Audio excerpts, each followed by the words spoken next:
சிறகடிக்க ஆசையில் வந்து இந்த மாதிரி சீதா வந்து ரெஜிஸ்டர் மேரேஜ் கூட மேக் பண்ணிக்கினாங்க. அதெல்லாம் வந்து இருக்கட்டும். இதெல்லாம் வந்து யார் வந்து குத்தம் பேசலாம் அப்படின்னா, தான் குடும்பத்தில் கௌரவமான கல்யாணம் நடந்து கௌரவமாக வாழறவங்க பார் எப்படி வளர்த்துருக்காங்க பாரு பசங்களை அப்படிலாம் பேசினா கூட ஒத்துக்கலாம். விஜய் எப்படி பேசலாம்? விஜய் வந்து அப்படியே பேசுவாங்க, என்ன குடும்பம்டா இது, அவங்க அம்மா எப்படி வளர்த்துருக்காங்க.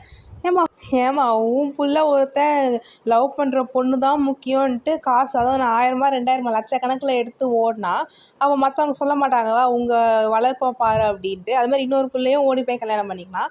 இவங்க எப்படி பேசலாம்? அதுவும் சரி, இவங்க பேசுறது தப்பு தான். நம்ம மனோஜ் பேசுவார் பாருங்க. மனோஜ் வந்து நம்ம ஸ்ருதிக்கிட்ட நீ ஓடி போய் கல்யாணம் பண்ணிக்கினா அதனால தான் நீ இவங்களுக்கு சப்போர்ட் பண்ணிட்டு இருக்க. இவர் அப்போ என்ன பண்ணார்? இவரும் அதான் உடனே ரவி சொல்லுவான், டே நாங்களாச்சும் ஓடி போய் கல்யாணம் பண்ணிக்கணும், நீ வீட்டிலேருந்து காசு எடுக்குதுன்னு மொத்தமாக ஓடினவன் தானடா நீ அப்படின்னு கேட்டான். அதான் உன் மேலே தான் தப்பு இருக்க, எதுக்கடா பேசுகிறீங்க? அதே மாதிரி நம்ம யார் ரோஹிணி அப்படி தானே ஏதோ பேசுவாங்க, பொய் சொல்லிட்டாங்க அப்படின்ட்டு. உடனே ஸ்ருதி நீங்கள் கூட சொன்னீங்க, அதுதான் உங்கள் மேலே தப்பு இருக்குதுன்னு தெரியல, ஏன் எல்லாரும் வாயை விடுறாங்க தான் தெரில. அதுவும் நம்ம விஜயா பேசுவாங்க பாருங்க, அதான் செம்ம காண்டாக இருக்கும். ஆக்சுவலி இது வந்து சீரியலாக தான் அப்படின்னு பார்த்தோம் அப்படின்னா அப்படி கிடையாது. ரியல் லைஃப்பில் ஏகப்பட்ட விஷயங்கள் இந்த மாதிரி இருக்குது.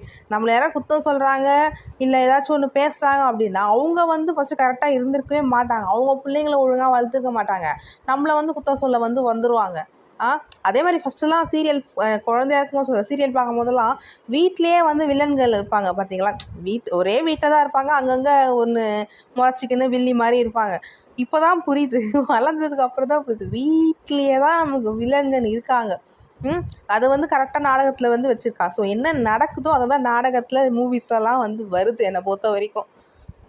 ஓகே கைஸ், உங்கள் கருத்துக்களை கமெண்ட் செக்ஷனில் ஷேர் பண்ணுங்கள்.